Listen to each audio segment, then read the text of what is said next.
The morning air bit cold at 5,000 feet. Commander Mackenzie Thorne ran through 3 inches of fresh Montana snow, her breath forming white clouds that vanished into the pre-dawn darkness. 5:30 a.m., same time every day for 4 years now. Her boots struck the frozen ground in steady rhythm. 1 mile, 2 miles, 3. The pain in her legs meant nothing. Pain was temporary. Memory was forever. She pushed harder. The bare-toothed wilderness stretched around her in every direction, endless forest jagged peaks and silence so complete it could swallow a scream. That's why she'd chosen this place. That's why she'd run from everything she'd ever known to hide in these mountains, where nobody asked questions and nobody cared who you used to be. Mackenzie Thorne, Mac to the few who knew her, Maggie Thornton to everyone else. She finished her run at the edge of Blackstone Survival Academy, a collection of weathered log buildings nestled against the mountainside. Smoke rose from the main lodge. Garrison would be awake already brewing that terrible coffee he somehow made worse every single morning. Max slowed to a walk, cooling down. Her shirt clung to her small frame, soaked through despite the freezing temperature. 5'3", 120 pounds. Too small, they'd said. Every single time. Too small, too female, too weak. They'd been wrong about that. Her cabin sat at the far edge of the property, the smallest, the most isolated. She liked it that way. Inside, she stripped off her running gear and stood in front of the small mirror, studying the woman she'd become. Or maybe the woman she'd stopped being. Scars told their own stories. The long white line across her ribs, Kandahar, 2015. The puckered circle on her shoulder, Mosul, 2017. The network of smaller marks along her forearms, where shrapnel had found her in Syria. Syria. Her hand moved involuntarily to her chest where dog tags used to hang. 4 years without them. 4 years pretending she was someone else. 18 years in the SEAL teams. 127 combat missions across 5 countries. The first woman to make it through Bo Diaz and complete the full pipeline. They'd called her the Phantom because targets never saw her coming and survivors swore she'd vanished into smoke. That woman was dead now. Had been for 4 years. She dressed in faded work jeans and a thermal shirt, pulled her dark hair into a tight bun, and headed for the main lodge. The sun was rising, painting the snow orange and gold. Beautiful if you let yourself notice. Mac didn't let herself notice much anymore. The lodge smelled like pine smoke and burnt coffee. Garrison Wolf stood at the industrial stove, spatula in hand, attacking a pan of eggs with more aggression than necessary. "Morning, Maggie," he said without turning around. "Morning." She poured herself coffee from the ancient percolator. It tasted like battery acid mixed with regret, but the caffeine worked. That's all that mattered. Garrison Wolf at 71 moved like a man 20 years younger.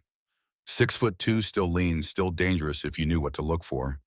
His face carried the weathered look of someone who'd spent decades in bad places doing worse things. Gray hair buzzed military short, eyes that missed nothing. Delta Force. 1st Special Forces Operational Detachment. Delta. The unit. Whatever name you used, it meant the same thing, America's most elite counterterrorism force. Garrison had spent 20 years there from 1975 to 1995, the golden age of classified operations that would never make the history books. Operation Eagle Claw. In Iran, 1980, 8 dead mission failed, national embarrassment. Garrison had been there, one of the survivors who'd watched helicopters burn in the desert. Grenada, 1983, they'd gone in ahead of the Marines, secured the airport, killed anyone who got in the way. Panama, 1989. Manuel Noriega's capture. Garrison's team had cleared 3 city blocks in 14 minutes. Desert Storm, 1991. Scud hunting in the western desert of Iraq. 50 missions, 0 casualties on his team. The man was a living legend from the Cold War era, and he was flipping eggs in a survival camp lodge like it was the most natural thing in the world. "Brought in fresh eggs yesterday," Garrison said, sliding a plate across the counter. "Chicken's finally earning their keep." Mac accepted the food. They ate in comfortable silence, the way soldiers did. Words weren't necessary when you understood each other. Garrison had been her uncle's best friend. Lieutenant James Thorne, Delta Force, killed in action, Afghanistan, 2010. Before he died, her uncle had written Garrison a letter. Simple instructions. "If Mac ever needs anything, take care of my girl." When Mac had shown up 4 years ago, hollow-eyed and broken, Garrison had taken one look at her and offered a job. Maintenance worker, lowest position at the academy, No questions asked, no explanations required. He knew. Of course he knew. Garrison Wolf hadn't survived 50 years in special operations by being stupid, but he respected her need for silence, for invisibility. He gave her what she needed most, a place to disappear.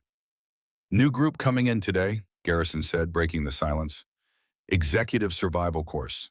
10 days. Mac nodded.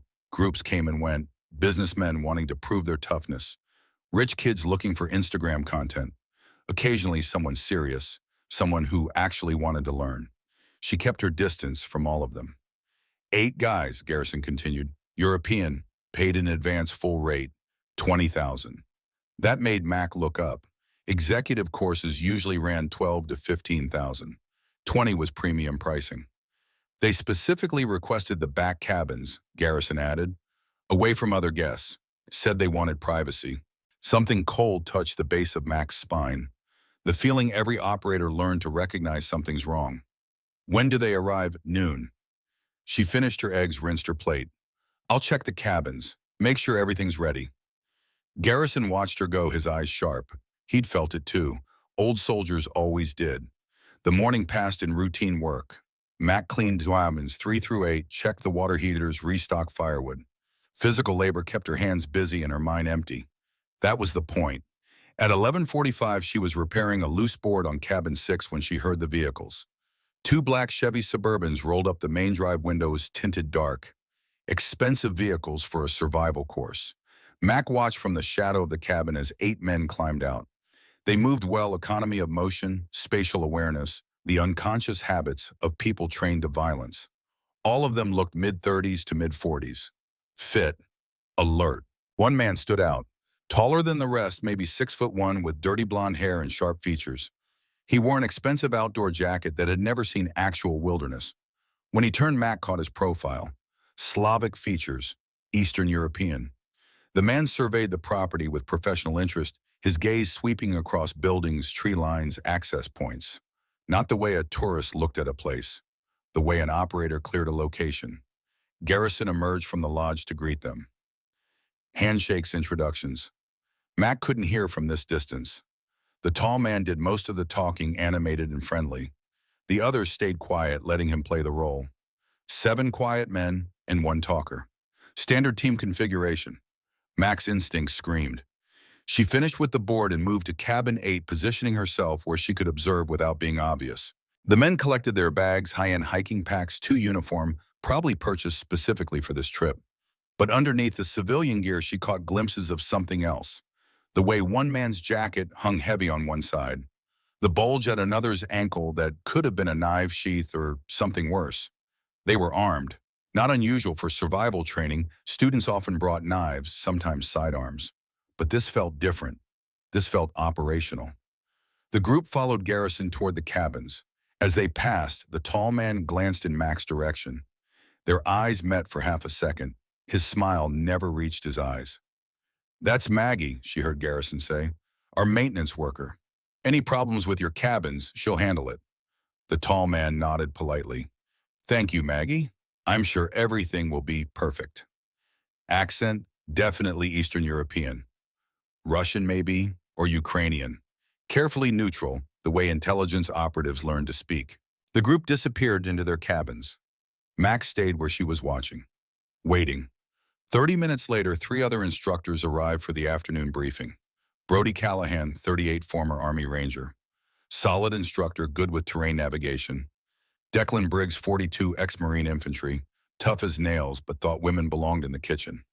The third was a younger guy, Travis Morrison, 30, former National Guard. Enthusiastic but inexperienced. They gathered in the lodge's main room.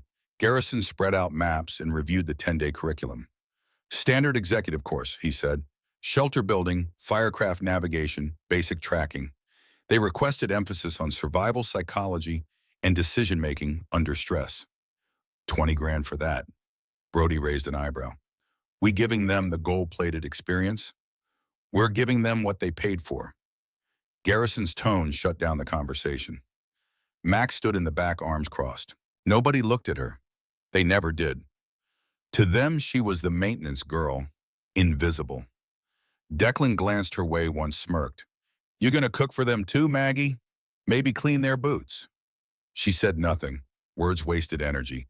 Garrison shot Declan a look that could have frozen gasoline. "Meeting's over. First session starts tomorrow at 0700. Dismissed." The instructors filed out. Garrison waited until they were gone, then turned to Mac. "You feel it. Not a question, a confirmation." "Yes." "What are you thinking?" Mac chose her words carefully. "They move like a team, military discipline, probably armed. The leaders got intelligence training, good cover, identity-controlled body language. Russian, maybe, or former Soviet bloc, hard to tell." Garrison was quiet for a moment, studying the maps as if they held answers. "Could be legitimate. Corporate security types do this kind of training sometimes." "Could be." But neither of them believed it. "Keep your eyes open," Garrison said finally. "Stay alert." Mac nodded and left. That night she couldn't sleep. Not unusual sleep, had been a stranger for 4 years. But tonight felt different. The weight of her instincts pressed down like storm pressure. At 0200 hours, she gave up trying and slipped out of her cabin. The moon hung full and bright, turning the snow silver. She moved through the shadows toward the guest cabins, silent as smoke. Cabin 3, dark, quiet. Cabin 4, dark, quiet. Cabin 5, light visible through a crack in the curtains. Mac approached from the blind side, keeping low. She reached the window and risked a glance inside. 4 men sat around a table. The tall, blond leader, she'd heard Garrison call him Mr. Volkov, leaned over what looked like blueprints or diagrams. The others watched as he pointed to specific locations, speaking in low tones she couldn't hear through the glass. Then one man stood and walked to a corner of the cabin. He knelt, opened what looked like a standard hiking pack, and pulled out something that definitely wasn't hiking equipment. An AK-103, compact assault rifle, Russian military standard. The man field stripped it with practiced efficiency, checking components, running function tests silently. Another man joined him, pulling out a Glock 19 and a suppressor. Mac's blood went ice cold. These weren't corporate security. These were operators, professional soldiers, probably private military contractors. And they'd brought enough hardware to start a small war. She backed away from the window, her mind racing. Why here? Why Blackstone Academy? What was their target? The answer hit her like a rifle shot. Cabin 7, the private cabin at the far end of the property that Garrison kept reserved. The one that had been occupied for the past 2 weeks by a government contractor who never left, who had meals delivered, who Garrison personally checked on twice a day. Mac had assumed witness protection. Federal marshals sometimes used remote locations like this. She'd never asked, never pried, not her business.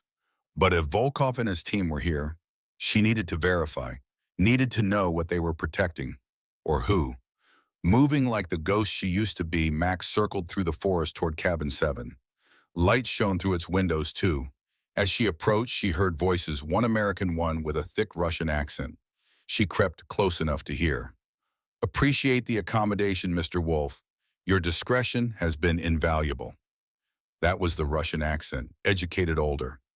"Just doing a favor for an old friend." Garrison's voice tired. "How much longer do you need?" "Another week, maybe 2, until they can arrange more permanent placement. You're safe here. Nobody knows." Except somebody did know. Volkov's team hadn't found this place by accident. Mac returned to her cabin and opened the floor panel beside her bed. Underneath lay her own carefully hidden equipment, things she'd sworn never to touch again. She pulled out a laptop, old but encrypted, booted it up, used a satellite connection she paid for privately to run a search. Russian scientists, defection, recent news. The results came fast. Dr. Nikolai Rostov, age 58, nuclear physicist, worked for Rosatom, Russia's state atomic energy corporation. Defected to the United States in 2023 with classified information about Russia's nuclear weapons program. Entered witness protection. Current location unknown. Mac found a photo. She zoomed in on Rostov's face, memorizing features. Then she understood. The Cabin 7 occupant. The government contractor. It was Rostov, and Volkov's team was here to kill him. She had to warn Garrison, had to contact whoever was running Rostov's protection. But it was 3 a.m. and any unusual activity might tip off Volkov's team. Wait until morning, act natural, then make the call. Mac lay on her bed staring at the ceiling, every nerve alive. 4 years she'd been running from who she was. 4 years of hiding, of pretending to be someone small and insignificant and safe. That woman was about to die for the second time, because Commander Mackenzie Thorne, the Phantom, was coming back. Morning came too fast. Mac was on her third cup of battery acid coffee when Garrison found her in the equipment shed. "Need to talk," he said quietly. They walked into the woods far enough that no one could hear. "Saw you out last night," Garrison said. "What did you find?" "No point lying. They're armed. AK-103s, suppressed pistols." "This isn't corporate training, Garrison. They're operators." His jaw tightened. "How many weapons?" "Saw 2 rifles, 2 handguns. Probably more. They're professionals." "Russian, that's my guess." Garrison pulled out a satellite phone, the kind federal agencies issued. He dialed, waited. Someone answered. "This is Wolf. We have a problem." "Yes." "No, I'm certain." "Understood." He ended the call and looked at Mac with something like resignation. "CIA handler says a team can be here in 3 hours. Weather's clear, helicopter can make it." 3 hours is a long time. "I know." "Do they know we know?" "Not yet, but the morning session starts in 20 minutes. We act normal, keep them occupied, wait for extraction." Mac shook her head. "If they're a professional, they'll have a timeline. Something will trigger them. Could be today, could be tonight. We can't assume we have 3 hours." "What are you suggesting?" "Get Rostov out now. Back trail through the North Ridge. I can guide him. That's 12 miles through snow. He's not in condition for that." "Better than dead." Garrison considered this. "And if Volkov's team notices he's gone, then we deal with it." For a long moment, Garrison studied her. Really looked at her, seeing past the maintenance worker disguise to the operator underneath. "You were SEAL, weren't you?" he said quietly.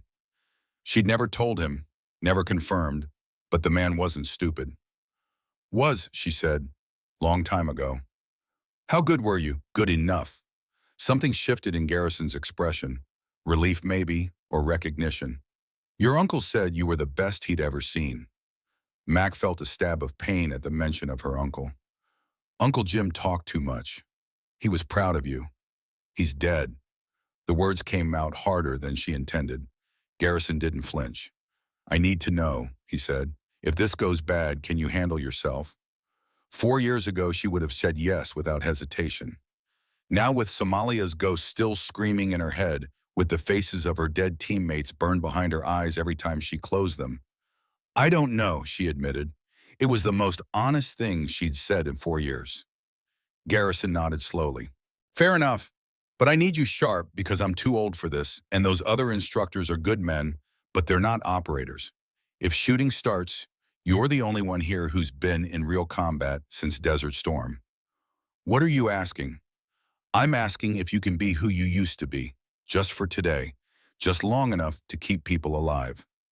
Mac looked down at her hands, small hands, scarred hands, hands that had killed 47 people across 18 years, hands that hadn't held a rifle in 4 years. "I'll do what I can. That's all I need." They returned to the lodge separately. The 8 students were already gathered in the main room, dressed in expensive outdoor gear, looking eager and enthusiastic. Volkov smiled broadly when Garrison entered. "Good morning, Mr. Wolf. We're ready for our first lesson." "Morning, gentlemen. We'll start with basic navigation and terrain assessment. Follow me outside." As the group filed out, Volkov's gaze found Mac where she stood by the equipment lockers. He smiled at her too, that same smile that didn't touch his eyes. "Morning, Maggie. Beautiful day, isn't it?" "Morning, sir." She kept her voice soft, submissive, unthreatening. Everything these men would expect from a woman doing menial labor. Invisible, insignificant. Volkov joined his team outside. Mac watched through the window as Garrison led them toward the tree line, beginning his lecture on using terrain features for navigation. She had maybe 30 minutes. Moving fast, she went to cabin 7 and knocked. "Dr. Rostov, it's Maggie from maintenance. Mr. Wolf asked me to check your water heater." The door opened a crack. Nikolai Rostov peered out, suspicious and afraid. He looked exactly like his photo, late 50s, gray hair, glasses, soft hands that had never done hard labor. "I didn't hear anything about maintenance," he said in accented English. "Won't take long, sir." He hesitated, then opened the door wider. The moment she was inside, Mac's voice changed harder, quieter, urgent. Dr. Rostov, my name is Mackenzie Thorne. I'm former U.S. Navy. There are 8 Russian operators on this property right now, and they're here to kill you. We have maybe an hour before they make their move. Do you understand? The color drained from his face. How? How do you know this? I saw their weapons. I heard them talking. They're not here by accident. Where are my handlers? Where is CIA? 3 hours away. We don't have 3 hours. Rostov sat down heavily on the bed, shaking. I knew they would find me. I knew. Hey, Mac's voice sharpened. Focus. You are alive right now. You want to stay that way. You do exactly what I tell you. Understood. He nodded, still terrified, but listening. Pack a small bag. Warm clothes, water, any medication you need. We're leaving in 10 minutes. Where? North Ridge Trail. 12 miles to a ranger station. From there, we get you somewhere safe. I can't. I'm not in physical condition for. Then you better find the condition doctor, because the alternative is a bullet. Harsh, but effective. Rostov stood and started packing with shaking hands. Mac stepped back outside, scanning the property. Garrison and the group were still at the tree line, maybe 400 yards away. She could see Brody and Declan setting up a navigation course near the river. Everything looked normal. Too normal. Then she saw it. One of Volkov's men had separated from the group. He was walking back toward the cabins, moving casually but with purpose, checking his watch, speaking into a radio too quiet for anyone to hear. Advanced scout, making sure Rostov was still in place before they executed whatever plan they'd prepared. Mac had seconds to decide. If she confronted him, the whole team would know. If she let him check cabin 7, he'd find Rostov with her in a packed bag, and everything would go bad immediately. She chose option 3. Stepping out from cabin 7, she waved cheerfully at the approaching man. Morning, can I help you with something? He stopped, surprised to see her. Just forgot something in my cabin. Which cabin are you in? Spam 5. That's the other direction, sir. He smiled, but his eyes went flat. Right, got turned around, thank you. He changed direction, heading toward cabin 5. But now he knew she'd seen him away from the group. Now he'd report back that the maintenance girl was paying attention. The timeline had just compressed. Mac went back into cabin 7. We're leaving. Now. I'm not ready. Move. She grabbed his bag and practically dragged him out the back door. They entered the tree line just as she heard voices raised near the main lodge. Shouting, commands in Russian. It had started. Mac and Rostov ran through the forest following a game trail she'd memorized during 4 years of morning runs. Behind them, more shouting. The crack of a gunshot, then another. What's happening? Rostov gasped, struggling to keep up. They've made their move. Come on faster. But Rostov wasn't a soldier, wasn't an athlete. He stumbled over roots, tripped in snow, his breath coming in ragged gasps. They'd made maybe half a mile when Mac heard engines. The Suburbans. Volkov's team had split, some on foot, some in vehicles, trying to cut off escape routes. She pulled Rostov behind a fallen tree, both of them lying flat in the snow. Through the bare branches, she saw one of the Suburbans roll past on the service road, moving slow, windows down, men with rifles scanning the forest. They were hunting, and Mac had no weapon except a folding knife. This wasn't going to work. They'd never make 12 miles with a pursuit team behind them and Rostov in this condition. She needed a different plan. Change of plans, she whispered. We're going back. What? That's insane. They expect us to run. They're set up for pursuit, so we do the opposite. You want to go back toward the armed men. I want to get you somewhere defensible and wait for the cavalry, and I know exactly where. The old equipment bunker. Garrison had shown it to her, once a relic from when this land had been a Cold War-era communications station. Underground, reinforced concrete, only one entrance. Perfect defensive position. If she could get Rostov there, they could hold out until CIA arrived. If. They circled back through the forest, moving parallel to the service road. Mac could hear chaos from the main lodge. More gunshots, screaming. Garrison's voice roaring orders she couldn't make out. The old man was fighting, buying time. The equipment bunker sat hidden in a depression, a quarter-mile from the main buildings, covered with 40 years of pine needles and camouflage netting. Mac brushed away snow from the entrance and pulled open the heavy steel door. Inside, quick! Rostov scrambled down the concrete steps into darkness. Mac followed, pulling the door shut behind them. Total blackness. She found her lighter, flicked it on. The small flame revealed a space about 15 by 20 feet. Old radio equipment lined one wall, crates of forgotten supplies, a metal shelf with emergency rations from the 1980s, and in the back corner, covered with a tarp, something Garrison probably thought she'd never discovered. Mac pulled back the tarp. A gun safe, heavy-duty military grade. She knew the combination. Had watched Garrison open it once when he thought she wasn't paying attention. Old habits, operators always memorize access codes, always knew where the weapons were. She spun the dial, 173409. The safe opened with a solid click. Inside lay Garrison's private arsenal. The equipment he'd kept from his Delta Force days, never quite able to let go. A Remington MSR in .338 Lapua Magnum. Custom-built match-grade barrel Night Force scope. One of the finest sniper rifles ever made. Mac lifted it out and something fundamental shifted in her chest. The weight of the rifle felt like coming home. Below it, a Sig Sauer P226 MK25 SEAL standard issue. 3 magazines, a K-bar knife, night vision goggles, rangefinder, ballistic calculator. Everything she needed to be what she used to be. Rostov watched her transform. The small, meek maintenance worker was gone. In her place stood something else entirely. Someone who handled military hardware with casual expertise, who moved with lethal precision, whose entire demeanor had shifted from prey to predator. "Who are you?" he whispered. Mac loaded the P-26, chambered around, checked the safety. "Someone who's very good at keeping people alive.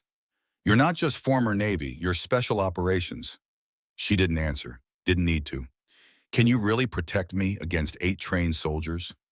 Mac looked at him with eyes that had seen things his worst nightmares couldn't imagine. "Doctor, I've killed more trained soldiers than you've met in your entire life. So yes, I can protect you." She moved to the bunker door, cracked it open an inch. Through the gap, she could see the main lodge. Volkov's team had everyone gathered outside. Garrison Brody, Declan Travis, 2 kitchen staff, all on their knees, hands behind their heads. Volkov stood in front of them, pistol in hand, speaking too quietly for Mac to hear from this distance. Then one of his men pointed toward the forest, toward the service road. They'd found footprints. Rostov's trail through the snow. Volkov snapped orders. 4 men broke off, moving into the forest with military precision. 1 stayed with the prisoners. That left 3 with Volkov. The math wasn't good. 4 hunters in the forest closing in on her last known position. 3 at the lodge with hostages, all of them armed and trained. And Mac with a sniper rifle, a pistol, and 4 years of rust. Somalia flashed through her mind, the mission that broke her. The teammates who died because she'd made the wrong call, trusted the wrong intelligence, led them into an ambush she should have seen coming. 11 dead because of her mistakes. She couldn't afford to make mistakes today. Not with Garrison's life on the line. Not with innocent people held at gunpoint. But her hands were shaking, actually shaking. Rostov saw it. "Are you all right?" "Fine." "You don't look fine." "I said I'm fine." She squeezed her eyes shut, forced her breathing to slow. In through the nose 4 counts, hold for 7, out through the mouth for 8. The technique they'd taught at Buds for managing stress. It didn't work. The shaking continued. 4 years of running from yourself catches up eventually. 4 years of pushing down trauma, pretending you're someone else, hiding from the worst day of your life. "I can't do this," she whispered. Rostov moved closer. "You said you could protect me." "I lied." "Then we're both dead." His bluntness cut through her spiral. Mac opened her eyes and looked at him. This soft-handed scientist who'd betrayed his country to stop nuclear weapons proliferation, who'd given up everything, family, career, homeland, to do what he thought was right. He was terrified, but he was here trusting her. "My team died 4 years ago," Mac heard herself say. "Somalia. I was commanding officer. Bad intelligence led us into an ambush. 11 operators dead. I was the only one who made it out. That wasn't your fault. It was my call, my responsibility. And today these people is their safety, your responsibility too." The question hit like a punch. She'd run from responsibility for 4 years. Run from command, from leadership, from the weight of holding lives in your hands. But Garrison was out there. Good people were being held hostage, and she was the only one with the training to do anything about it. You can't run forever. Mac stood, picked up the Remington MSR, felt its perfect balance. Muscle memory kicked in, checking the chamber, testing the bolt, looking through the scope. Stay here, she told Rostov. Door locks from inside. Don't open it for anyone except me or Garrison. Anyone else tries to get in, they're enemy. Understood. What are you going to do? Commander Mackenzie Thorne looked at him with eyes as cold as the Montana snow. My job. She slipped out of the bunker into the forest and the Phantom returned to war. The forest held its breath around her. Mac moved through the trees like smoke, every step deliberate, every breath controlled. The Remington MSR felt alive in her hands, 9.7 pounds of precision engineering that could reach out and touch someone at 1,500 yards. She wasn't planning to shoot from 1,500 yards. Not today. 450 yards. That was her current distance from the main lodge where Volkov held the hostages. Close enough to see everything through her Night Force scope. Far enough that return fire would be ineffective. Mac found her position on a ridge overlooking the property. Natural cover from a cluster of pine trees. Stable shooting platform on a flat granite outcrop. Clear line of sight to the lodge, the cabins, and the forest edge where Volkov's four-man team had entered to hunt for Rostov. She settled into prone position, bipod deployed, rifle steady, looked through the scope, and brought the world into crystal focus. The magnification showed her everything. Garrison on his knees, blood running from his nose where someone had hit him. Brody beside him, defiant even with a gun to his head. Declan trying to look brave and failing. Travis actually crying. The two kitchen staff, Maria and old Frank, both terrified into silence. Volkov stood in front of them, checking his watch. Irritated. His timeline was slipping, and he knew it. The man guarding the prisoners was big, maybe 6'4", with a shaved head and a scar running down his left cheek. He held an AK-103 with casual competence, finger outside the trigger guard, but ready. Professional. Two more of Volkov's team stood near the Suburbans, smoking and talking. Relaxed. They thought this was under control. The fourth man at the lodge, Volkov himself, spoke into a radio. Mac couldn't hear the words, but she read his body language. Frustration, impatience. Then he turned and looked directly at Garrison. Through the scope, Mac saw Volkov's mouth move, saw Garrison shake his head, saw Volkov nod to the big man with the scar. The big man stepped forward and drove his rifle butt into Garrison's ribs. The old man went down hard, gasping. Mac's finger moved to the trigger, range 450 yards, wind 8 miles per hour from the west, temperature 32 degrees. Target center mass on the big man, easy shot. She'd made harder shots in her sleep, but if she fired now, the other three would execute the hostages before she could chamber another round. Basic hostage rescue math: you can't save everyone if you start shooting too early. She needed to reduce the numbers first, needed to separate and isolate. Patience. Wait for opportunity. Through the scope, she watched Garrison climb back to his knees. Blood on his lips now, but the old man was grinning, actually grinning. He said something to Volkov that made the Russian's face go dark with rage. That was Garrison Wolf. 20 years in Delta Force taught you how to take a beating and ask for more. Mac scanned left toward the forest where Volkov's four-man team was hunting. She couldn't see them yet, but she could track their progress by the disturbed snow, the bent branches, moving in a standard search pattern, 2 by 2, covering each other's sectors. They were good, but they were looking for a running scientist, not a SEAL sniper. Her radio crackled to life. She'd taken one from the equipment bunker set to the frequency she'd heard Volkov's team using. Sector 3 clear, no contact. Russian accent speaking English. Sector 4 clear, tracks lead northeast following service road. Copy, converge on grid 27. They were coordinating, tightening the net, but the net was searching the wrong area. Rostov's tracks led away from the bunker toward the service road. By the time they figured out he'd doubled back, Mac would have already acted, she hoped. A new voice came on the radio, Volkov's. Update, all teams report, and Team 1 Sector 4 pursuing target northeast. Team 2 Lodge secured 7 hostages controlled. Package located yet? Negative, but tracks are fresh. We'll have him within 30 minutes. You have 15 minutes. Then we eliminate witnesses and extract. Mac's blood went cold. 15 minutes until Volkov started executing hostages. The timeline had just become very simple. She brought the scope back to the lodge, studying the tactical situation. 3 men at the lodge spread out. The big man with the scar, call him Target Alpha, stood nearest the hostages. Volkov himself, Target Bravo, was by the Suburbans. The two smoking near the vehicles, targets Charlie and Delta. If she took Alpha first, Bravo would have clear line of sight to execute Garrison. If she took Bravo first, Alpha would kill the hostages. Charlie and Delta would respond with suppressing fire, pinning her position. She needed chaos, needed them reacting instead of executing. Mac shifted her aim away from the men and found a different target. The Suburban on the right, specifically its fuel tank. The 338 Lapua Magnum was designed to punch through armor at extreme range. A civilian vehicle's fuel tank wouldn't even slow it down. She adjusted for wind for temperature for the slight downward angle. Drew a breath, let half of it out, and squeezed the trigger between heartbeats. The rifle kicked against her shoulder. Familiar, comforting almost. The bullet took 0.6 of a second to cross 450 yards. It hit the Suburban's fuel tank and punched straight through. For a moment, nothing happened. Then physics took over. Fuel vapor ignited. The explosion tore the Suburban apart, a blossom of orange flame and black smoke that rolled into the sky. The shockwave knocked Charlie and Delta off their feet. Volkov dove for cover. Alpha spun toward the explosion, momentarily distracted. That was all Garrison needed. Through the scope, Max saw the old Delta operator move. Even at 71, even with broken ribs, Garrison Wolf was still deadly.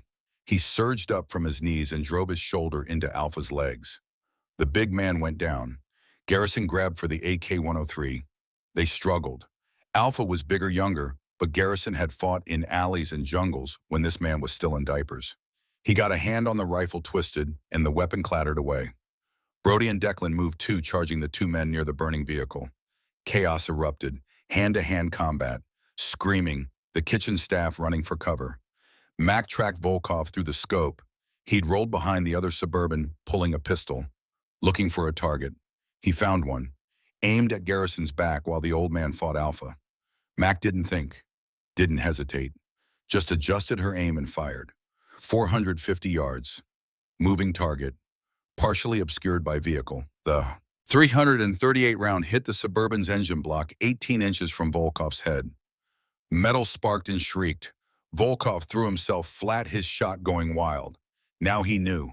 Someone was out here, someone with a rifle and the skill to use it. Mac chambered another round, scanned for targets.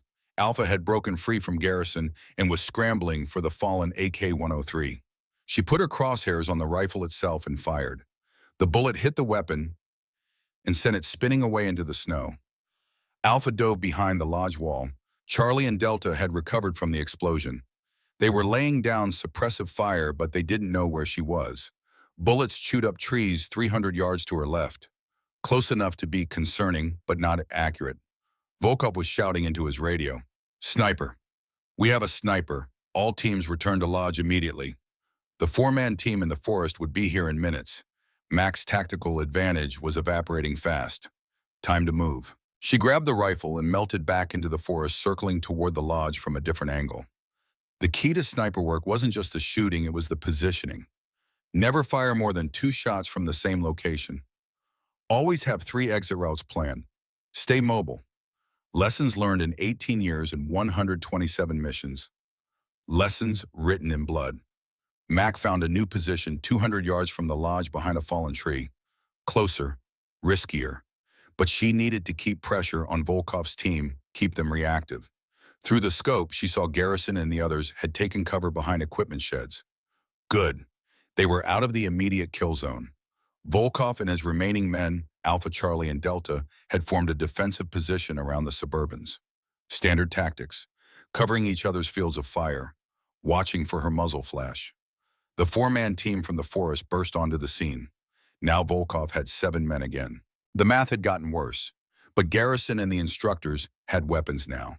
She'd seen Brody grab an AK-103. Declan had a pistol. Not ideal, but better than nothing.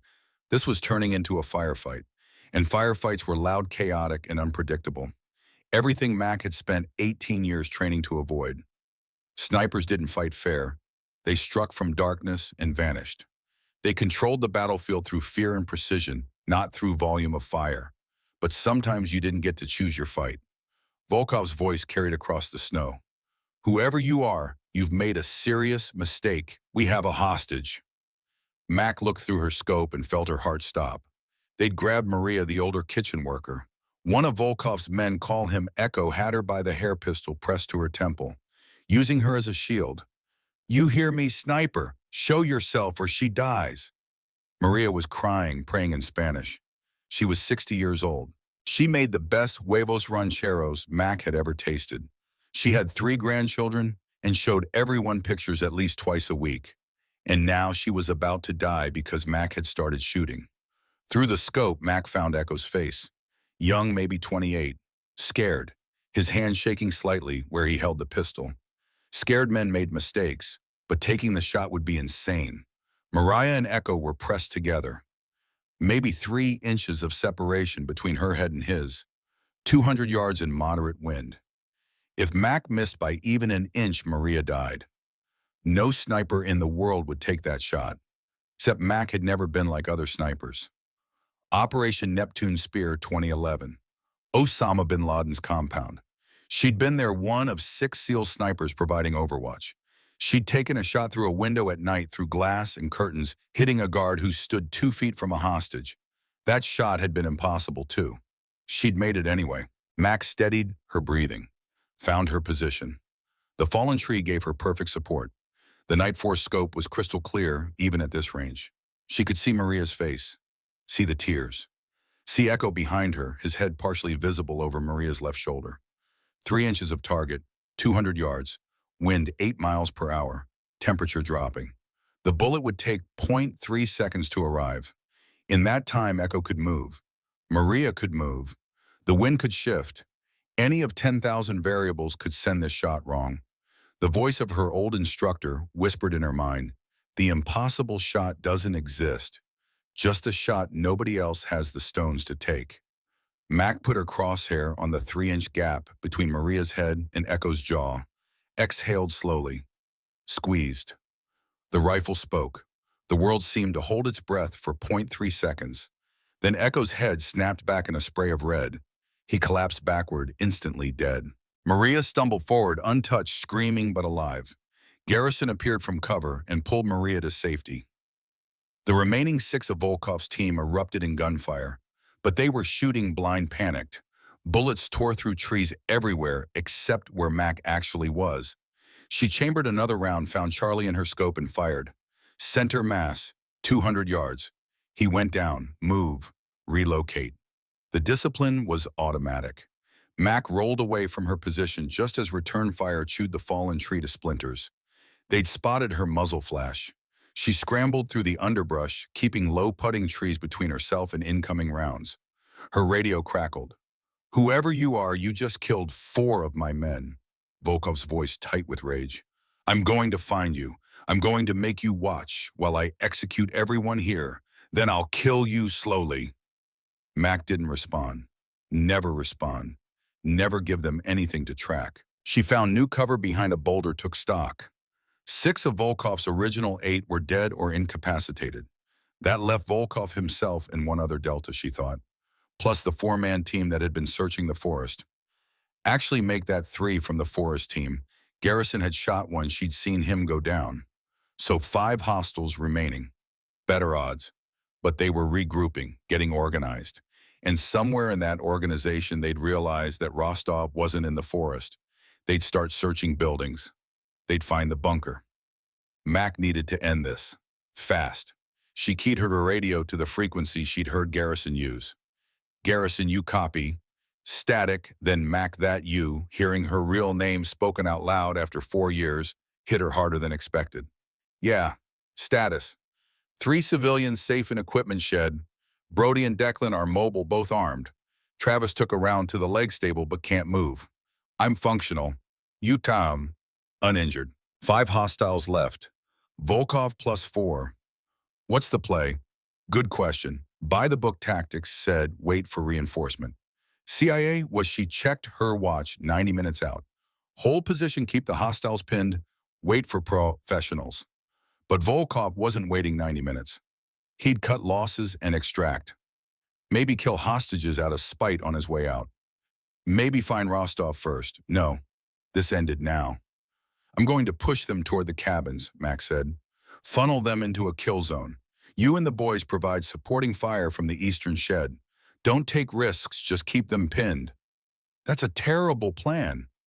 You got a better one. Silence. Didn't think so. On my mark. Mac moved through the forest like water flowing around the obstacles, making no sound. The 4 remaining members of Volkov's team were clustered near the lodge, trying to establish a defensive perimeter. Good tactics for holding ground, bad tactics when a sniper was hunting you. She found a position 300 yards out, elevated slightly, put her scope on the man furthest right delta. He was scanning the forest rifle up professional stance. Mac adjusted for distance and wind. Fired. Delta went down. The other 3 spun toward her shot. Mac was already moving, circling left. She found cover, settled, acquired the next target. Fired. Miss. The bullet sparked off a tree trunk 6 inches from the target's head. Damn it, the cold was affecting her hands, making them stiff. Or maybe it was just rust. 4 years of not shooting, not training, not being who she used to be. Return fire chewed up her position. She rolled away, feeling bark and splinters rain down. Too close, they were getting her range. Garrison now. From the equipment shed, Brody and Declan opened up with AK-103s. Not aimed fire, just suppression. But it worked. Volkov's remaining 3 men, including Volkov himself, broke cover and ran for the cabins, right into Mac's kill zone. She tracked them through her scope, led the first man by 2 feet, accounting for his running speed. Fired. He tumbled into the snow. 2 left, Volkov and 1 other. They'd reached the cabins and taken cover. Smart. Now Mac didn't have clean shots. This was turning into a siege, and sieges took time she didn't have. Mac made a decision that would have horrified her instructors. She stood up, slung the rifle over her shoulder, and drew her P226 pistol. Then she started walking toward the cabins. Not running, not sneaking, walking, out in the open. Garrison's voice exploded in her radio. Mac, what the hell are you doing? Ending this. She walked across 50 yards of open ground, completely exposed. If Volkov or his man had a clean shot, she was dead. But they didn't shoot. They were confused. Who walks into a firefight like they're taking a stroll? Someone who knows exactly how dangerous she is. Mac reached cabin 5 and pressed her back against the wall. Inside, she could hear movement, harsh breathing, whispered Russian. She pulled a flashbang from her belt taken from Garrison's equipment bunker. Ancient, probably from the 1990s, might not even work. Only one way to find out. She kicked the door open, tossed the flashbang inside, and turned away. Bang! The concussive force rattled the cabin walls. Max spun back, pistol up, and entered. 2 men inside, both disoriented. One was Volkov. The other was the last of his team.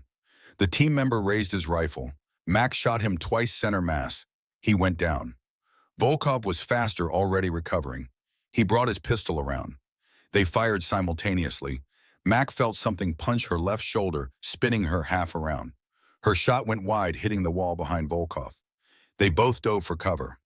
Mac behind an overturned table, Volkov behind a bed frame. Pain screamed from her shoulder. She'd been shot. Not deep, probably just a graze, but it hurt like hell, and her left arm wasn't responding properly. Pistol in her right hand only now, that was fine. She'd trained for this. Commander Thorne, Volkov's voice from behind the bed. Yes, I know who you are. The Phantom. Very impressive. 127 missions, 47 confirmed kills. You were a legend. Max said nothing. Let him talk. Talking meant he wasn't shooting. Somalia was beautiful work, Volkov continued. You never knew, did you? That I was the one who sold your team to the militia. 11 SEAL bodies, my greatest achievement. Ice flooded through Mac's veins. Me, I was GRU, then running operations in East Africa. Your team was hunting my asset. So I fed your CIA bad intelligence. Led you right into our kill zone. You should have died with the others, Commander. Would have been cleaner.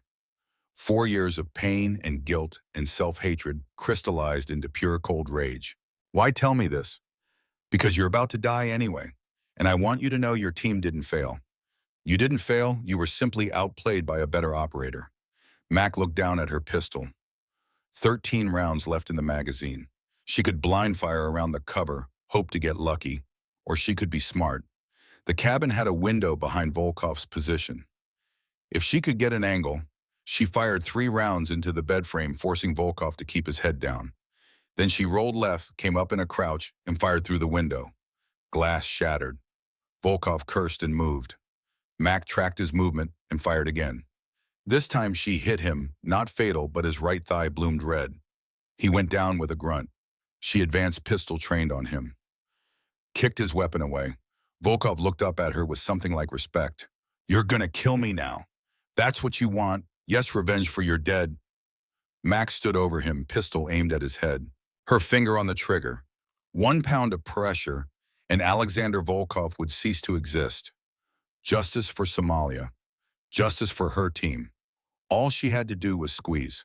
4 years ago, before everything broke, she would have done it without hesitation. Operators didn't take prisoners. You eliminated threats and moved to the next objective. But 4 years of running from who she was had changed something fundamental. Made her question what she'd become, what she'd been. No, she said quietly. No, Volkov actually laughed. You're weak. That's why your team died. Weak. Maybe, but I'm not you. She kept the pistol on him while she reached for her radio. Garrison, cabin 5. I have Volkov. Send someone with zip ties. Roger, on the way. Footsteps on the porch. Mac spun pistol up, and Garrison appeared in the doorway. He took in the scene. Mac wounded Volkov, bleeding on the floor, the dead operative by the door. You good? I'm good. That's a hell of a shoulder wound for good. I've had worse. Garrison moved to secure Volkov with zip ties while Mac kept her pistol trained. Once Volkov was bound and disarmed, Garrison stood and looked at her properly. Commander Mackenzie Thorne, he said quietly. The Phantom.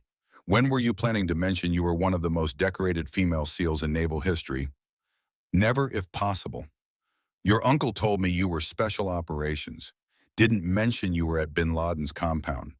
Didn't mention you held the record for longest confirmed female sniper kill. It was 1,247 yards, and I don't hold it anymore. Who beat you? Nobody. I just don't count it anymore. She holstered her pistol and walked outside. Her shoulder was throbbing, blood soaking through her shirt. But she'd live. The property was a disaster. Burning suburban, blood in the snow, bodies, traumatized civilians. But they were alive. That was something. Brody and Declan emerged from the equipment shed, weapons still up, sweeping for threats. When they saw Mac, both men stopped and stared. Maggie, Declan said. What the hell? My name's not Maggie. Then who are you? Garrison answered for her. This is Commander Mackenzie Thorne, U.S. Navy SEALs retired, and she just saved all our lives. The sound of helicopters interrupted any further conversation. CIA's quick reaction force right on schedule. Better late than never. 3 Blackhawks descended onto the property, disgorging 20 operators in full tactical gear. They spread out, securing the area, checking bodies, providing medical care. A man in his 50s approached Garrison, flashing credentials. Special Agent Morrison, CIA. Where's Rostov? Safe, Garrison said. Underground bunker, quarter-mile north. The woman who saved him is right here. Morrison turned to Mac. You're Thorne. Yes. Hell of a thing you did today, Commander. Defense of civilian lives, protection of critical asset, neutralization of hostile force. We're going to want a full debrief. Later. Right now I need to check on Rostov, make sure he's okay. She walked away before Morrison could object. Let Garrison handle the bureaucrats. She'd had enough of authority and chain of command for one lifetime. The bunker door was still locked. Mac knocked 3 slow, too fast, their prearranged signal. The door opened. Rostov stood there, pale and shaking but alive. It's over, Mac told him. You're safe. He started crying, not from fear this time, from relief. Thank you. Thank you. Don't thank me.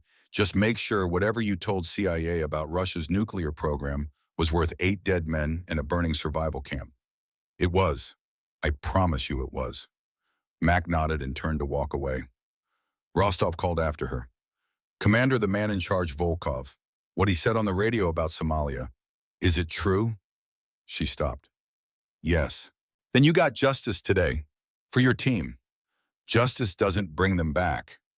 She left him there and walked into the forest, but only made it 50 yards before her legs gave out. Mac collapsed against a tree, sliding down to sit in the snow. Her hands were shaking again, not from cold, not from adrenaline, from something breaking inside her chest. 11 teammates, 11 friends, 11 warriors who trusted her to lead them home. And for 4 years, she'd carried their deaths like stones tied to her soul. Believed it was her fault. Believed she'd failed them. But Volkov had set the trap. Volkov had sold them out. The mission was doomed before they'd ever stepped on that helicopter. It wasn't my fault, she whispered to the empty forest. The words felt foreign, felt like blasphemy. How could it not be her fault? She was the commanding officer. She'd made the call to go in, but she'd made that call based on intelligence she'd had no reason to doubt, based on protocols and procedures designed to keep them safe. She'd done everything right, and they died anyway, because war wasn't fair, because the enemy cheated, because sometimes you could do everything perfectly and still lose. Mac pressed her palms against her eyes, feeling tears for the first time in 4 years. Not tears of guilt, tears of grief. Pure, clean grief for the warriors she'd lost. She let herself cry. Let the Montana wilderness swallow her sobs. Let 4 years of toxic shame bleed out into the snow. When Garrison found her, she was still sitting there, face wet, shoulders shaking. He didn't say anything, just sat beside her in the snow and waited. It wasn't my fault, Max said eventually. No, it wasn't. But they're still dead. Yes, they are. Mac wiped her face with her sleeve. Does it ever get easier? Garrison was quiet for a long time. No, but you learn to carry it differently. You learn that honoring their memory means living, not dying with them. She looked at him. Is that what you did after Iran? After your teammates died in Eagle Claw? Eventually. Took me about 10 years, though. You're doing better than I did. They sat together as the sun set, two warriors who'd lost people they loved, who'd survived when others hadn't, who carried ghosts that would never fully leave. But for the first time in 4 years, Mac felt like maybe she could learn to live with them. 2 hours after the helicopters left, Mac stood in the shower of her cabin, watching blood-tinged water circle the drain. The hot water stung her shoulder wound, but the pain kept her grounded, kept her present. She'd killed 4 men today. Maybe 5 she'd lost count in the chaos. 4 years without pulling a trigger, and her body had remembered everything. Muscle memory, training so deep it became instinct. The rifle had felt like an extension of her arms, the calculations automatic, the breathing controlled. Like she'd never left. That was the terrifying part. Mac dried off, rebandaged her shoulder with proper medical supplies from her emergency kit, and dressed in clean clothes. Through her cabin window, she could see lights on in the main lodge. Garrison would be there dealing with the aftermath. Local sheriff probably on the way despite CIA's best efforts to keep this quiet. You couldn't hide a firefight in rural Montana, not with 8 bodies and a burning Suburban. She should go help, should face the questions, the stares, the inevitable confrontation with who she really was. Instead, she sat on her bed and opened the wooden box she kept hidden under loose floorboards. Inside, wrapped in oilcloth, lay everything she'd tried to leave behind. Her dog tags, Lieutenant Commander Mackenzie J. Thorne, her SEAL Trident badge. The Golden Eagle, clutching an anchor trident and pistol. Earned through 6 months of hell at Bud, where 200 started and 23 finished. Photographs, her team in Afghanistan, her team in Syria, faces she saw every night in her dreams, and at the bottom, a letter. Yellowed paper creased from being folded and unfolded too many times. Her uncle's handwriting. She'd read it 1,000 times. Read it again now. Mac, if you're reading this, I'm gone. Don't mourn me, kid. I lived exactly the way I wanted to, serving something bigger than myself, standing beside warriors I was honored to know. You're going to blame yourself. That's what we do. Every operator I ever met carries ghosts. We make decisions in impossible situations and live with the consequences. Some nights that weight crushes you. Some nights you wonder if you're even human anymore. But here's what I know about you. You're the best damn operator I ever trained. Better than me, better than anyone in my generation. You've got the skills, the intelligence, And something rare, you actually give a damn about the people you protect. Don't let the darkness win, Mac. Don't let the bad missions erase the good ones. You've saved more lives than you've taken. Remember that. And if you ever need to disappear for a while, call Garrison Wolf. He owes me about 100 favors, and he's good people. He'll take care of you. Stay strong, stay sharp, and know that I'm proud of you. Uncle Jim Mack folded the letter carefully and put it back. Her uncle had been right about Garrison, right about needing to disappear, wrong about the darkness not winning. The darkness had won 4 years ago in Somalia. It had won every night since when she woke up screaming, reliving the moment her team died. But today, maybe she'd won a small battle back. A knock on her cabin door interrupted her thoughts. "It's open." Garrison entered carrying 2 bottles of whiskey and looking about 10 years older than he had this morning. He set the bottles on her small table and collapsed into the only chair. "Sheriff's gone. CIA smoothed things over classified Operation National Security, the whole song and dance. He wasn't happy, but he's not going to make waves." And the others, Brody and his Declan, are drinking in the lodge, trying to process that the maintenance girl's apparently some kind of super soldier. Travis is at the hospital getting his leg fixed up. Kitchen staff are home with their families. Everyone's alive except the bad guys. Garrison opened 1 bottle, took a long pull, and offered it to Mac. She accepted the whiskey, burning all the way down. "Morrison left you something," Garrison said, pulling an envelope from his jacket. "Said to give it to you when you were ready to talk." Mac took the envelope but didn't open it. She knew what was inside. Job offer, return to active duty, come back to the world of classified missions and impossible choices. "I'm not going back," she said. He figured. That's why he left a phone number too. Said if you change your mind, call anytime. 24/7, no questions asked. "I won't change my mind." Garrison studied her with those sharp eyes that missed nothing. What happened in Somalia, Mac, really happened. She took another drink, longer this time. The whiskey helped, made the words come easier. "We were hunting a warlord, Mohammed Farah Hassan. He'd been kidnapping aid workers, selling them to Al-Shabaab. CIA said they had solid intelligence on his location compound outside Kismayo. But the intelligence was bad. Worse than bad, it was deliberately false. Volkov fed it to our CIA contact, knowing we'd take the bait. We went in at 308 operators plus me. Compound was supposed to be lightly defended." Max stared at the whiskey bottle, seeing the mission play out behind her eyes. "It was a kill box, 60 hostiles waiting for us. RPGs, heavy machine guns, the works. We were pinned down within 30 seconds. I called for extract, but the helicopters took fire, had to break off. We held for 6 hours.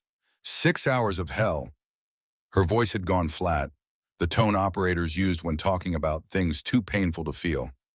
One by one, they got picked off. Martinez took shrapnel to the throat. Chen bled out from a leg wound before I could reach him. Rodriguez and Thompson got hit by an RPG. Direct hit. Nothing left to recover. And you? I was on overwatch 300 yards out. Watched them die through my scope. Took out maybe 20 hostiles, but it didn't matter. There were too many. When the extraction birds finally got through, I was the only one left alive. The cabin was silent except for wind rattling the windows. "They gave me a silver star," Mac continued. "Valor in combat," they said. "Distinguished herself through heroic actions." I wanted to throw it in their faces. My team died because I trusted bad intelligence, because I led them into that compound. That wasn't your fault. I was commanding officer. Everything that happens to your team is your fault. That's what command means. Garrison took the bottle back, had another drink. "Your uncle told me about you once, said you were the kind of operator who'd take a bullet for a stranger if it meant keeping them safe. Said you cared too much and it would either make you the best or destroy you." He was right about the destroying part. Was he? Because today you saved 8 lives, killed a team of professional soldiers, protected a critical intelligence asset. You did your job, Mac, better than anyone else could have. Today was luck. Bullshit. Today was 18 years of training and experience. Today was you being exactly who you're supposed to be. Mac wanted to argue, but the words wouldn't come. Maybe because part of her knew he was right. Today had felt different than Somalia. Today she'd been in control, Today she'd made the right calls. Today nobody on her side died. Volkov said something before I captured him, Max said quietly. He told me that Somalia was his operation, that he fed the bad intelligence deliberately. He was GRU running operations in East Africa. Our team was hunting his asset, so he eliminated us. Garrison went very still. He admitted that, proudly, like it was his masterpiece. Where is he now? CIA has him, black site somewhere probably. They'll squeeze him for everything he knows, then bury him so deep he'll never see daylight again. Good. They passed the bottle back and forth in silence. Outside, the Montana night was clear and cold, stars visible through the window like holes punched in black fabric. Tell me about bin Laden, Garrison said eventually, in Operation Neptune Spear. You were there. That's classified. I've got Delta clearance from 30 years ago. Still technically active. Tell me. Mac almost smiled. You just want to hear war stories. Damn right I do. You killed the most wanted man in the world. That's not a story, that's history. She took another drink, feeling the whiskey warm her from the inside. I was one of 6 snipers providing overwatch. We didn't go into the compound that was the entry team's job. Our job was to make sure nothing went wrong from outside. But something did go wrong. A guard on the roof, he spotted the helicopters coming in, started to raise alarm. I had maybe 2 seconds to take the shot. 800 yards of night vision crosswind, through a window. And I took it. Guard went down, mission continued. The entry team said later that if that guard had raised alarm, it could have gone bad fast. Pakistani military was 4 miles away. One radio call, and we'd have been fighting our way out against an army. Garrison raised the bottle in salute. 2 impossible shots. 2 impossible shots. They drank. So what now? Garrison asked. You going to stay Maggie the maintenance worker? Pretend today didn't happen? I don't know. Because I meant what I said earlier. Blackstone needs a lead instructor, someone who can actually teach combat skills, not just camping. You'd be good at it. I'm not a teacher. You taught plenty of people how to die properly today. Teaching them how to live can't be harder. Mac laughed despite herself. Dark humor, the language of soldiers. Think about it, Garrison said. No pressure, but doors are open if you want them. He stood left, 1 whiskey bottle, and headed for the door, paused with his hand on the frame. Your uncle was my best friend. When he died, I promised myself I'd look out for you if you ever needed it. Today I saw what you're capable of. Saw who you really are. He turned to face her. You're not broken, Mac. You're exactly what a warrior should be, someone who fights to protect, not to destroy. Don't waste that. He left. Mac sat alone with the whiskey and her thoughts. The letter from CIA sat unopened on the table. Outside, she could hear voices from the lodge, Brody and Declan processing their trauma, the way soldiers always did. With alcohol and dark jokes and the brotherhood of survival, she could join them, could accept that she was part of this world again, could stop running. Or she could pack tonight and disappear. Find another nowhere town, another fake name, another 4 years of hiding. The choice should have been obvious. She'd spent 4 years choosing invisibility. Why stop now? Except she was tired, bone-deep soul-tired of running. And today, for the first time since Somalia, she'd felt like herself, like Commander Mackenzie Thorne instead of Maggie the maintenance girl. It had felt good, terrifying, but good. Her phone buzzed, the encrypted satellite phone she kept for emergencies. Only 3 people had the number CIA Naval Special Warfare Command, and 1 other person she hadn't spoken to in 4 years. The screen showed a blocked number. Mac answered. Yes, Commander Thorne. A woman's voice. Professional.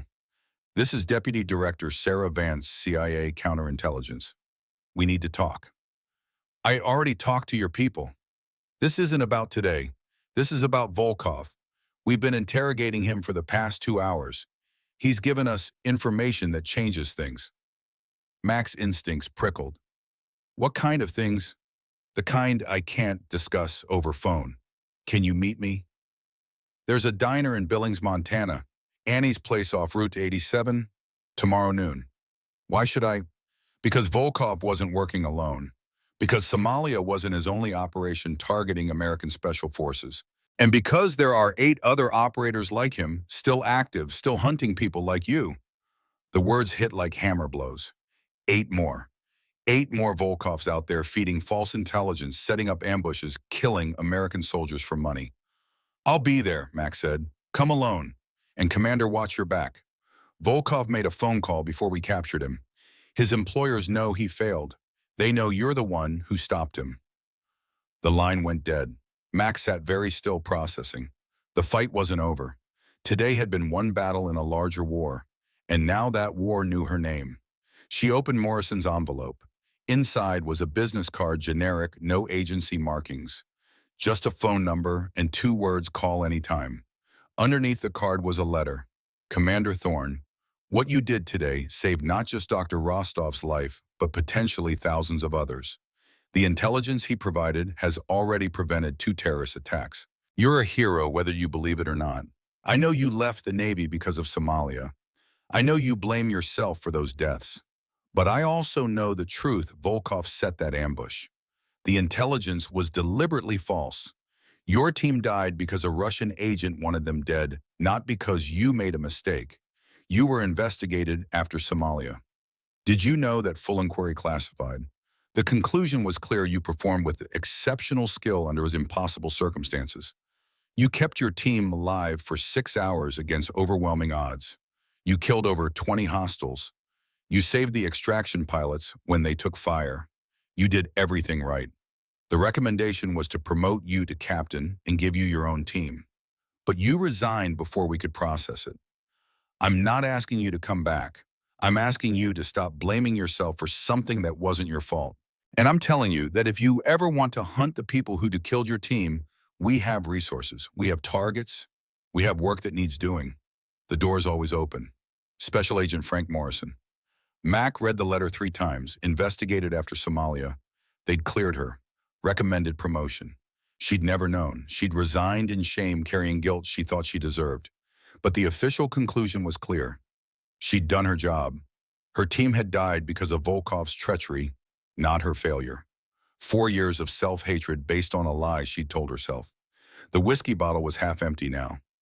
Max stood slightly unsteady and walked to her mirror, studied the woman looking back. Scars, hollow eyes, hair that needed cutting, too thin, too tired, too haunted, but also alive, capable, dangerous when needed. Commander Mackenzie Thorne, the Phantom, still here, still fighting. Maybe that was enough. A sound outside her window made her freeze. Footsteps, careful, measured. Someone trying to be quiet. Mac killed the lights and moved to the window, keeping to the side. Peeked out through a gap in the curtains. A figure in the darkness. Moving toward her cabin, dressed in black, face obscured. Professional approach. Checking angles using cover. Not a drunk instructor stumbling home. Mac's P226 was on the nightstand. She grabbed it, chambered around silently, and positioned herself beside the door. The footsteps stopped outside. A long pause. Then a voice, low and male. Commander Thorne, I need to talk to you. American accent, Midwestern maybe, not Russian. Who are you? Oh, I'm in. Someone who knows what happened today. Someone who knows about Volkov's network. I have information you need. Step where I can see you, hands visible. The figure moved into the light from the lodge. Male, maybe 40, wearing civilian outdoor gear. Hands raised empty. But his stance was wrong. Too casual, too confident. He wasn't afraid of her gun. I'm not armed, he said. Just here to talk. Talk from there. Fine, my name is David Brennan. I work for an organization that tracks Russian intelligence operations. We've been following Volkov for 2 years. We know about his network, the 8 other operators Deputy Director Vance mentioned on your phone call. Mac's blood went cold. How do you know about that call? We've been monitoring CIA communications related to Volkov. It's how we stay ahead of Russian countermoves. Who do you work for? That's complicated. Let's just say we're independent contractors with American interests at heart. Independent contractors was code for private military companies. Mercenaries. Not officially sanctioned, not bound by military rules of engagement. What do you want? We want to hire you. Volkov's network needs to be dismantled. You've proven you can handle Russian special operations personnel. We need someone with your skills. I'm not for hire. Everyone's for hire at the right price. We're offering $2 million, 6 months of work hunting Volkov's network. You'd have full operational support intelligence equipment, everything you need. $2 million, more money than she'd make in 20 years of military service. And if I say no, then we part as friends, no hard feelings. But Commander, these people killed your team. Don't you want justice? There it was, the hook, the angle, appealing to her need for revenge for closure. Professional manipulation. I'll think about it. We need an answer by tomorrow, after your meeting with Vance. Here's my number. He dropped a business card on her porch. Call me before midnight or the offer expires. He walked away, dissolving into the darkness as smoothly as he'd appeared. Mac waited 5 minutes, then retrieved the card. Plain white embossed black lettering. A phone number and a name, Brennan. Nothing else. She went back inside, locked the door, and sat on her bed with the pistol beside her. Two paths had just opened. CIA wanted her help through official channels. Brennan's organization wanted her for unofficial operations. Both were hunting the same people. Both offered a chance at justice for Somalia. But one path was legal. The other was moral quicksand, mercenary work. No oversight, no rules. Mac didn't sleep that night. She cleaned her rifle, inventoried her ammunition, and thought about the future. By dawn, she'd made her decision. At 11 a.m., she drove Garrison's old Ford pickup into Billings. The diner was exactly where Vance said it would be, a rundown place that served truckers and locals. Perfect for a clandestine meeting. Deputy Director Sarah Vance sat in a back booth drinking coffee. Mid-50s, gray hair, pulled back eyes that had seen too much. She looked like every other intelligence officer Mac had ever met, competent, tired, and deeply cynical. Commander Thorne, thank you for coming. Mac slid into the booth opposite her. You said there were 8 more like Volkov. Direct. I like that. Vance pushed a folder across the table. This is what we've gotten from Volkov so far. Names, locations, known operations. It's not complete. He's still being uncooperative, but it's a start. Mac opened the folder. 8 photographs. 8 names. Russian, Ukrainian, Serbian. All former special operations. All now working as private contractors, targeting American interests. They call themselves the Moroz Network, Vance continued. Russian for Frost. They specialize in long-term infiltration and targeted killings. Your team in Somalia was one of 6 American special operations teams they've eliminated in the past decade. 6 teams. 43 dead operators total, all made to look like mission failures or combat losses. Nobody connected the dots until Volkov. Mac's hands tightened on the folder. 43. 43 operators with families, with friends, with skills and courage that died because of these people. What do you need from me? Right now, nothing. We'll handle the Moroz network through official channels. But I wanted you to know, wanted you to understand that Somalia wasn't your fault. It was enemy action. I appreciate that. However, Vance leaned forward. If you were interested in helping unofficially as a contractor, we could use someone with your skill set. These people are ghosts. They know how we operate. They have sources inside our agencies. We need an operator who's off the books. Someone they don't know about. Someone like me. Exactly like you. You'd have full CIA support, but your name stays buried. The Moroz network would never see you coming. It was essentially the same offer Brennan had made, but coming from official channels. Legal. Sanctioned. I need time to think. Of course, but Commander, these people won't stop. Volkov failed, so they'll send someone else. And now they know your name. They know you're the one who stopped their operation. You're a target whether you help us or not. Vance stood, dropped cash on the table for the coffee. My number's in the folder. Call me when you decide, and watch your back. She left. Mac sat alone in the diner, staring at 8 photographs of men who'd made a career of killing American soldiers. Men who'd killed her team. Men who now knew she existed. The waitress refilled her coffee. Anything else, hon? No, thank you. Mac drove back to Blackstone Academy in silence, the folder on the seat beside her. Her shoulder ached where Volkov's bullet had grazed her, a reminder that she'd stepped back into the world of violence. And violence never let you go once it had your scent. Garrison was waiting on the porch of the main lodge when she arrived. How'd it go? Complicated. Want to talk about it? Not yet. He nodded, accepting. Well, when you're ready, there's someone here to see you. Mac followed him inside. In the main room, standing by the fireplace, was a woman in her early 30s. Blonde hair, sharp suit, expensive shoes. Clearly uncomfortable in the rustic setting.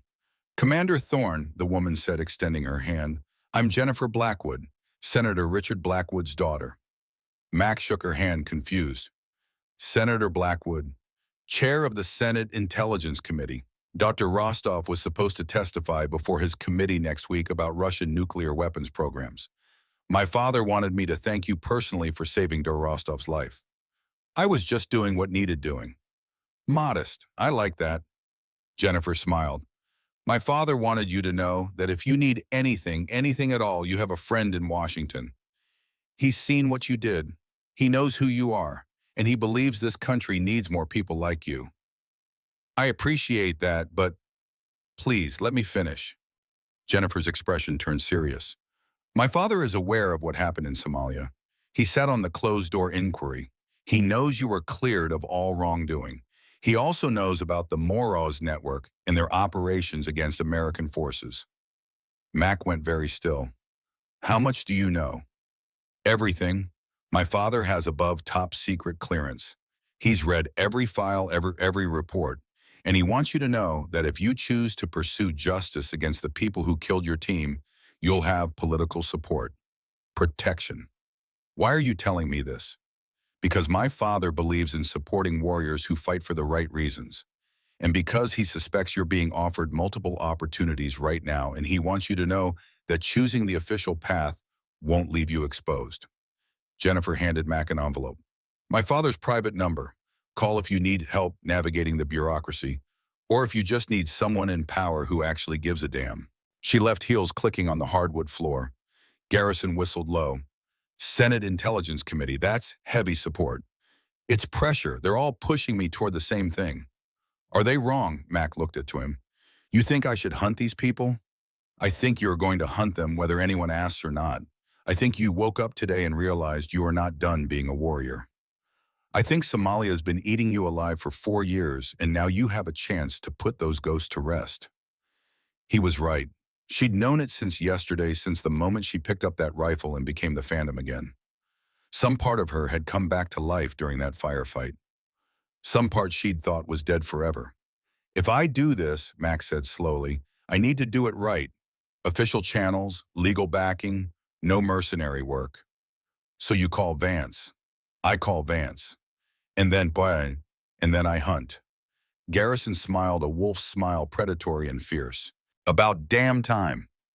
That night, Max stood on the ridge overlooking Blackstone Academy, the same ridge where she'd taken that impossible shot at Echo, saving Maria's life. The same ridge where the Phantom had returned.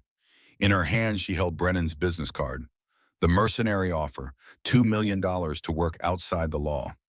She lit her lighter and held the flame to the card, watched it burn to ash and blow away in the Montana wind. Then she pulled out her phone and dialed Vance's number. Deputy Director Vance, this is Commander Thorne, I'm in. I was hoping you'd say that. How soon can you start? Tomorrow. Good, I'm sending a helicopter for you at 0800. Pack for a long trip. We're hunting ghosts, Commander.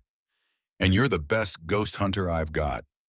Mac ended the call and looked down at the academy, at the lights in the lodge where Garrison was probably drinking whiskey and plotting how to rebuild. At her small cabin where she'd hidden for 4 years. She wasn't hiding anymore. Commander Mackenzie Thorne, the Phantom, was going back to war. But this time it wasn't about orders or missions or duty. This time it was personal.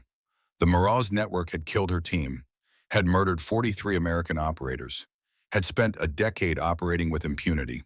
That ended now. Mac walked back down to her cabin and began to pack. Rifle, pistol, ammunition, equipment. Everything she'd need. Everything she'd sworn she'd never touch again.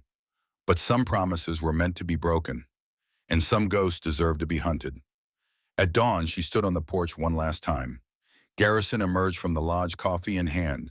You coming back? Eventually. And when you do? When I do, maybe I'll take that teaching job. Pass on what I know. Train the next generation. Your uncle would be proud. Maybe. The sound of helicopter rotors echoed across the valley. A Black Hawk descended toward the clearing, CIA markings painted over with civilian colors. Mac shouldered her pack, picked up her rifle case, and walked toward her future. Behind her, Garrison raised his coffee mug in salute. "Give them hell, Phantom." She looked back, once smiled, and climbed into the helicopter. The Black Hawk lifted off, banking east toward the morning sun. Through the window, Mac watched Blackstone Academy shrink below her, the lodge, the cabins, the ridge where she'd made impossible shots. 4 years she'd hidden there. 4 years running from herself. But she wasn't running anymore. Across from her in the helicopter, a CIA operator handed her a tablet. "Briefing materials, Commander. First target is in Prague, former Spetsnaz, now freelance. He was Volkov's partner on the Somalia operation." Mac took the tablet, studied the face on screen, memorized features, read the file. Dmitry Kuznetsov, age 44. Confirmed, kills 23 American operators across 8 missions. Her finger traced the list of his victims. Found names she recognized: Martinez, Sullivan, Rodriguez, Thompson, her team. "How long until we reach Langley?" she asked. 3 hours. You'll meet with the deputy director, get full briefing, deploy within 48 hours. Mac nodded and looked back out the window. Montana was disappearing behind them, replaced by endless blue sky.